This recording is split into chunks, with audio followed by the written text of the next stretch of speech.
You can manifest abundance using the power of your mind and create the life you want to live. I'm Dane Spots. In the workshop that follows, you'll be introduced to a mind technology called Visioneering, along with a way of thinking and operating your life that will open a universe of unlimited possibilities. I put the Visioneering workshop together many years ago, and since that time, millions of people have used the technology to create new businesses, advance in their careers, and achieve their dreams. You like what you're about to experience? I encourage you to download the new Zygon Mind app, which has hundreds of mind technology programs that will help you become your full potential by unleashing the most powerful force in the universe, your mind.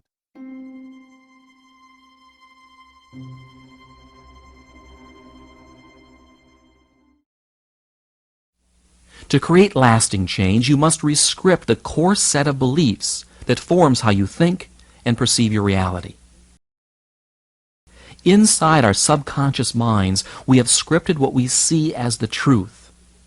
Remember, what we accept to believe as true is true or becomes true, period. And any evidence contrary to our core beliefs is discarded or perceptually modified by our brains. So if you've been told all your life that you'll never amount to anything or believe that being wealthy is something beyond your grasp, then that is the mind script that is welded into your subconscious. And then that's the reality you will experience. Now, enough talk about that. Let me give you now a very simple and very powerful tool that you can use to create the reality that you'd like to experience, to attract wealth and prosperity, to bring forth loving and positive relationships, to make you shine and glow and achieve in every area of your life. It's a process I call visioneering. What is it? Well, it's a program of mental rehearsal of future events that anchors successful images to positive emotions through a simple visualization technique. It also programs the subconscious to bring forth a desired goal into reality. Now, you're probably familiar with visualization techniques, and perhaps you've experimented with them in your life. That's good.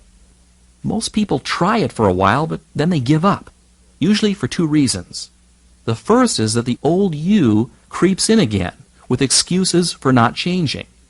And also because you may not have been doing it right, so you never really noticed any positive feedback to justify continuing doing it.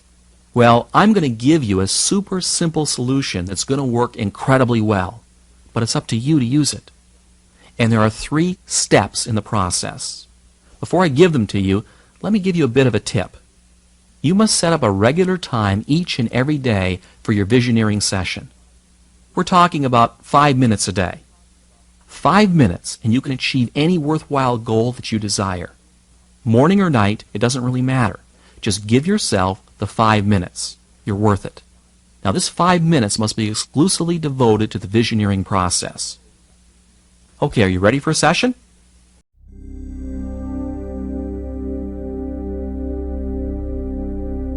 Get into a comfortable position, close your eyes, and with your eyes closed, roll them upwards slightly as if you're trying to see the center of your forehead, and listen to yourself breathe. Focus your attention on slowly taking deep breaths and on the sound of the air coming in and out of your lungs. Feel yourself relax. Do this breathing exercise 5 times. It will only take 45 seconds or so as you focus on your breathing.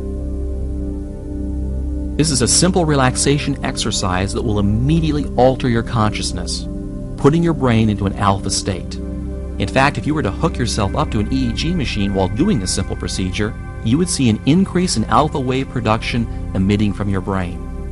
And in only 45 seconds. You know, there are seminars that charge upwards of $500 to teach you this. Okay, so you've learned how to induce an alpha brainwave state in 45 seconds. The next step is to pick out an image of a past memory where you were extremely happy. Really get in touch with that experience. It doesn't really matter what it is or when it happened. The point is to conjure up a winning feeling or a positive emotion that you can then use to connect with your image of a future event. Perhaps this is an image of the moment you remember falling in love, or receiving a standing ovation during a high school play. Go back into your past and pull out a very specific event that you will relive in every detail. Feel the pats on your back, the loving adulation. Remember the voices, the smells, the colors.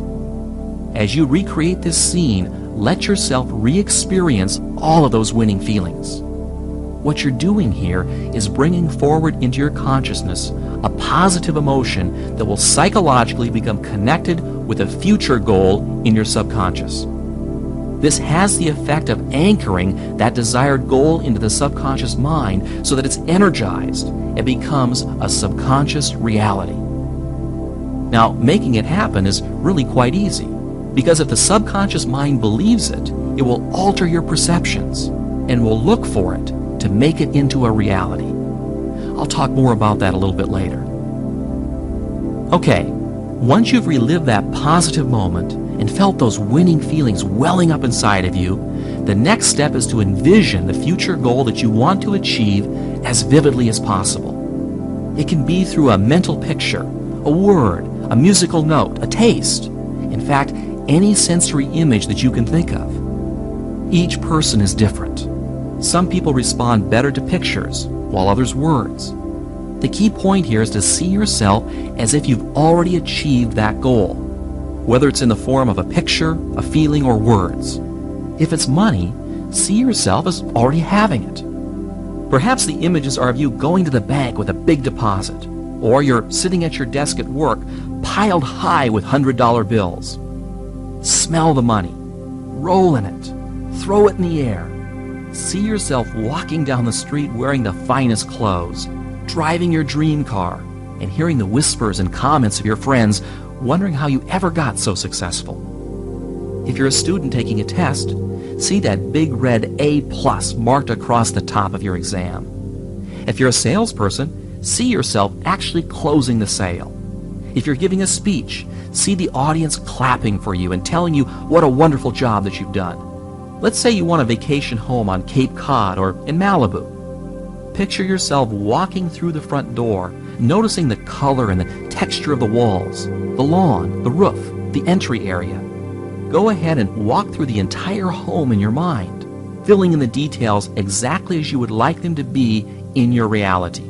Give your images as much richness and detail as you possibly can. And don't worry if at first your images are a bit fuzzy. The process improves with practice. Tie in sounds, smells, and touch. In fact, the more senses and the greater the specificity, the more ammunition that you're giving your subconscious mind to believe it and then to act on it. Okay, you get the idea. Now let's review the steps here. First, you get comfortable. Close your eyes and roll them upward, focusing your breathing for 5 breaths. Second, recreate a winning feeling by bringing forth a positive image from your past and reliving it for a minute or 2. 3, envision your future goal as if you've already achieved it, and do a mental rehearsal of that event or objective with as much color and detail as possible. Now there's one last thing that I want you to do at the end of every session that may seem a bit strange at first, but it's very powerful and very important. When you open your eyes, I want you to say the following out loud. I now allow myself to have, and then fill in the blank with whatever it was that you want. And then say, so be it, it is done. This simple statement to yourself affirms the goal that you've just programmed and releases it. Why release it? What you want to do after affirming it is to release it and not dwell on it. Dwelling on something is like telling your subconscious mind that you don't really believe that it's possible. It's like wanting something too badly. You know when you want something too much and that you're afraid that you're not going to get it? This is what I call the choke syndrome. When you try too hard, you choke on it. And it's a very easy thing to do. People who wish for something fall prey to this all the time. However, if you visioneer it, you've already created it. Now release it and let it go. By letting go of it, you're actually programming into your subconscious the belief that you expect it to happen. And dwelling on it only creates mental doubt that you believe it's really possible.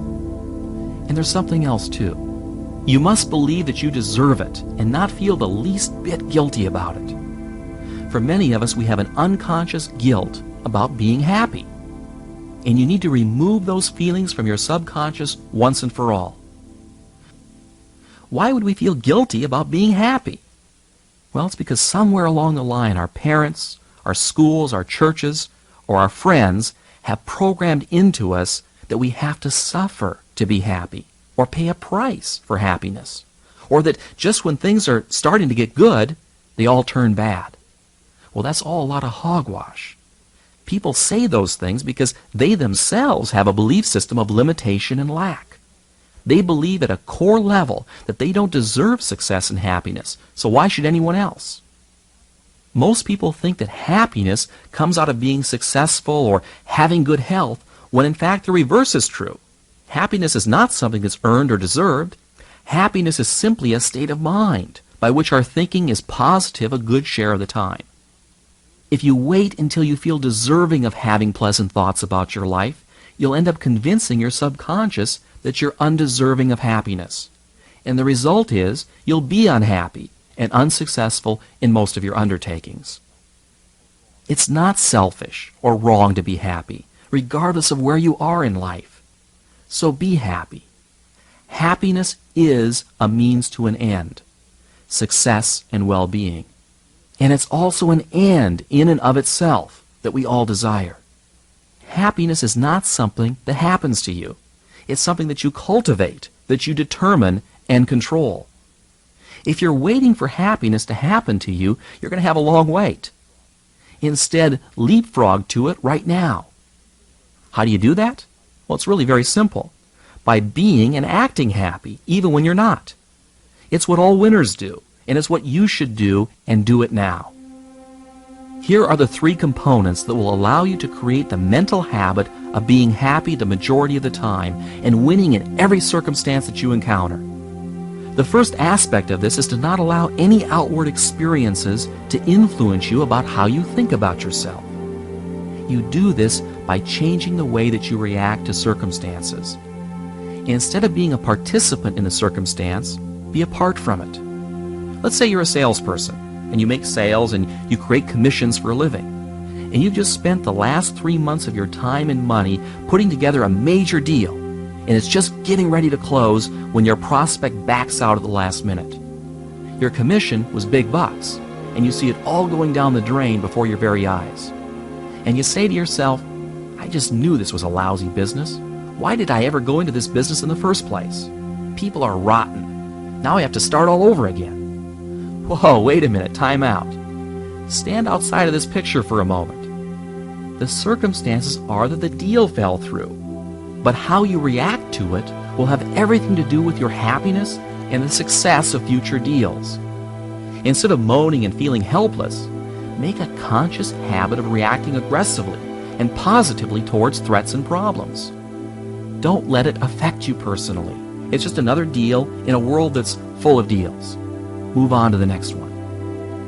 When you can mentally control the circumstances and never see failures as failures, you'll be amazed at how much easier life will become. Every human being that's alive is presented with challenges and obstacles.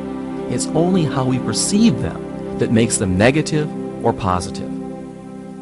The second component of this concept is to consciously practice living your life in the present, not the past nor the future. You can envision the future the way that you want it to be in your visioneering sessions, but don't make the mistake of living in it. The secret of being alive and always happy is to experience the present. Think back for a moment of the happiest times in your life. I'll bet those were moments that you were totally absorbed and focused in the present. And you were happiest because you felt so alive, so in touch with the experience of living. You weren't thinking about the past or the future because you were too busy living in the now. This is one of the secrets of truly happy people. They're absolutely absorbed in the feeling of being alive. Let me give you an example that almost anyone can relate to. Making love is perhaps one of the most physically and psychologically satisfying things you can do. Why? Because your energy is so focused and so concentrated in the moment, that feeling of being alive is incredibly intense. And you want to know something interesting? Many Vietnam vets will admit that the time when they felt most alive was when they were in country, walking out in some rice paddy. As strange as it may seem for these soldiers, that was the time that they felt most alive. By living your daily life with focus and concentration, you will not only perform at your best, but the intense pleasures you will derive from just living will dramatically increase. And there's a simple way to go about doing this that I learned from the famous author Ray Bradbury. To help him focus his daily writing, he had a sign that he put on his desk that said, "Don't think, don't try, just do." And that's really what it's all about. Thinking and trying give your subconscious the wrong message. Just by doing, your subconscious autopilot will automatically steer you in the right direction. The third and final point I want to make here is for you to make happiness a habit. Link it in with your self-image. Regardless of your fears, anxieties, and circumstances, make happiness the choice that you pick. See yourself as happy. Focus on the details of the moment and take the time to love and appreciate the magnificence of the world around you. By affirming life and moving forward through life's experiences with an attitude that says yes to all the circumstances that you encounter, you'll program your subconscious to deliver a meaningful and joyful existence.